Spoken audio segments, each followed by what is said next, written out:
let's get started. You carry the title of Blues Queen of Louisiana. Is that a title that you wear proudly? I wear it, yeah. They call me Blues Queen of New Orleans. New Orleans. But Louisiana be fine. That's a title you're proud of, I'm sure. Yes, I am. I wear it proudly. Does it carry a responsibility for you to live up to that? No, it's not a responsibility. It's just easy to do because not too many women sing blues here.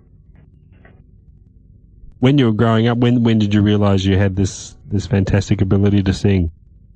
Well, I started singing, and I always did have a voice from 9 years old in church. Yeah. Of course. Of course. Did you go on to have formal singing lessons at all? I beg your pardon? Did you go on to have formal singing lessons at all, or was it pretty much self-taught? Well, I had a little training in voice when I was going to college, because my major was music. And I had about a year of voice. What about your family growing up? Was it a musical family? Yes, my mother was a gospel singer and pianist. Okay. With the famous Jackson gospel singers. So one of the first quartets, female quartets in the world, and plus they did record on Atlantic Records. So obviously your mother there would have been a major influence on the music that you grew to love? Definitely, yeah. Definitely. Yeah. Who were the first singers who really grabbed your attention and inspired you to want to be a singer yourself? My mother, of course. Yeah. My mother and Mahalia Jackson were best friends, but I didn't realize it as a child. Oh, really? I did not realize that. And they were best friends. When Mahalia left, my mother would often visit her in Chicago when she would attend a National Baptist convention. Sometimes they would meet in Chicago. Mahalia would come, I'm telling you, I'm a little girl now, would come back home to New Orleans and come to my mother's house. But I paid that no mind, I didn't know. I was a little girl. So when did it finally dawn on you that your mother had this friend who was one of the great figures of American music? I guess when I was about 25, 26 years old. I never paid it no attention. I never paid it any attention. I really didn't. Mahalia's first cousin was a barber, and we used to go play around at that area, pass by the place. Mahalia be there, just going by my business. I paid it no attention at all. Because Mahalia was very important at that time. I always heard my mother say that she really didn't realize how big a person he was in the gospel field. Do you wish sometimes you could have had that time over again to yes, many times. And then my mother, the group she was with, her name was Mattie. She's deceased now. It was Mattie Gilbert, Mattie Gilbert, Gilbert. And the name of the group was the famous Jackson Gospel Singers. And then I would go to a lot of their concerts in the largest black auditorium in New Orleans, which was a school auditorium called Booker T. Washington. And it's also the school I graduated from. But I had the chance to meet James Cleveland and Sam Cooke with the Pilgrim Travelers before he went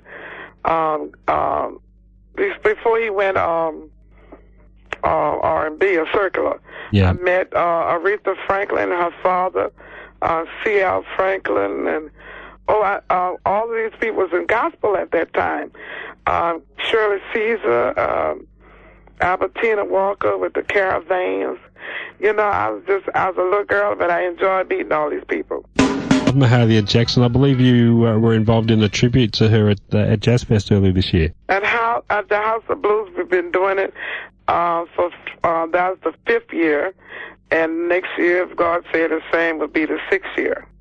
It's an annual tribute that I pay to Mahalia Jackson every year. Right, and just tell us how it works. How heavy was your involvement in that? Oh, this is something I just thought of, or something that we don't have. Sort of say that Mahalia Jackson is from here, and then I thought about the friendship that my mother and Mahalia had, and I went to several clubs. I wanted to do it during the clubs, during the jazz fest. The first club was the Praline Connection. The second place was Tipitina's. And the third place was House of Blues, of which we've been doing it ever since. Wow. Now, in terms of your own career, I guess you could be called a late starter in terms of getting a musical career going. Was there anything holding you back in particular? Well, I had children. I had 4 children. And I had to raise my children. And once they got to the age where I could leave them by themselves, I started singing part-time on Bourbon Street. Also, for a living, I was a secretary. I was a secretary in the school system here. So if you had your time over again, you'd be happy to go to do it that way again? I don't regret my life. God has been really good to me. Even though I started late, I've been all over the world. Now, I mean, not talking about once or twice. Many, many times I have traveled extensively, performing gospel, blues, and jazz. Now, especially a little bit of New Orleans music. Second line. Now, an early break for you in your career was a Super Bowl program that you did back in 1990. What did that do? And you remember? How you know? Oh, it's all the biographies that I've read of you. Oh, you know more than I do. I remember that. That was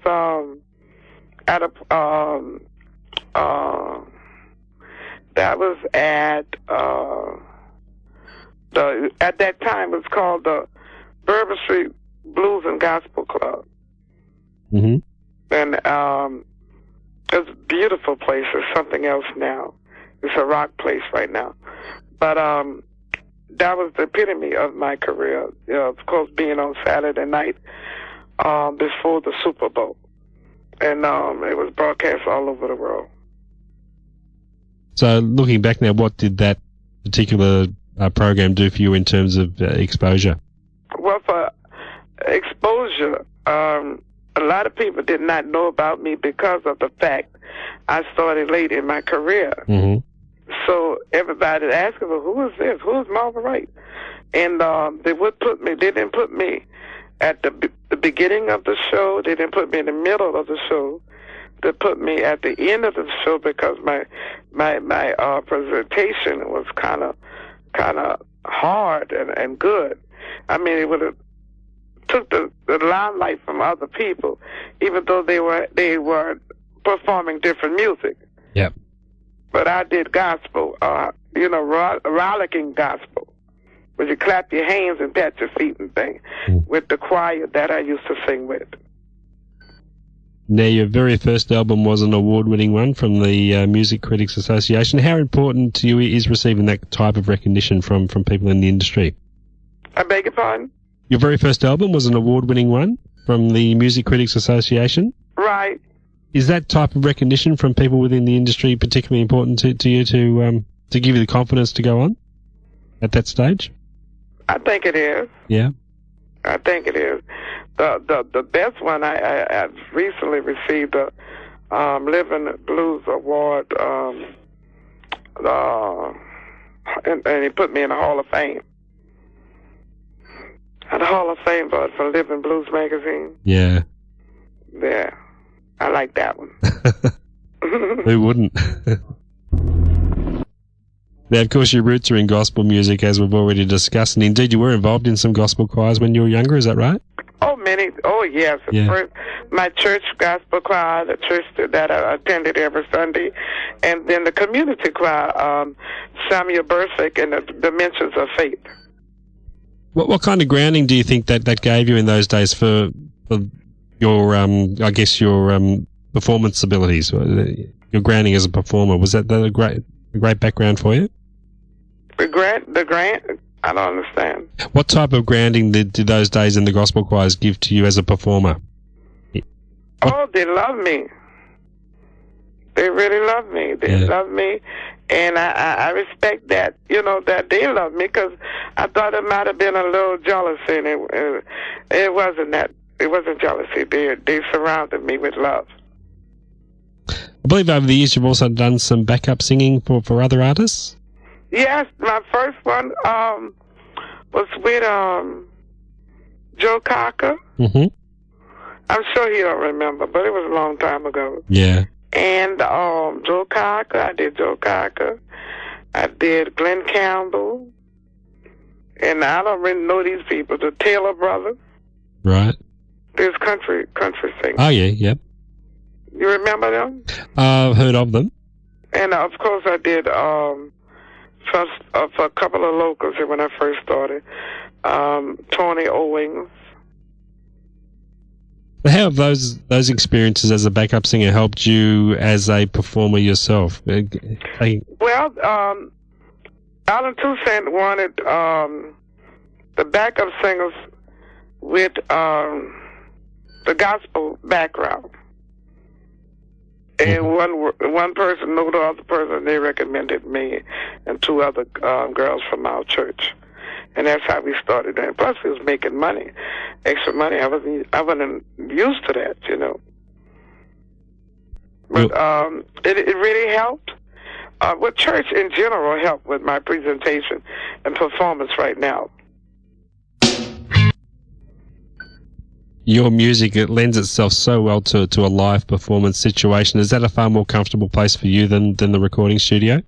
I try to be confined, because that's the way people are in the studio.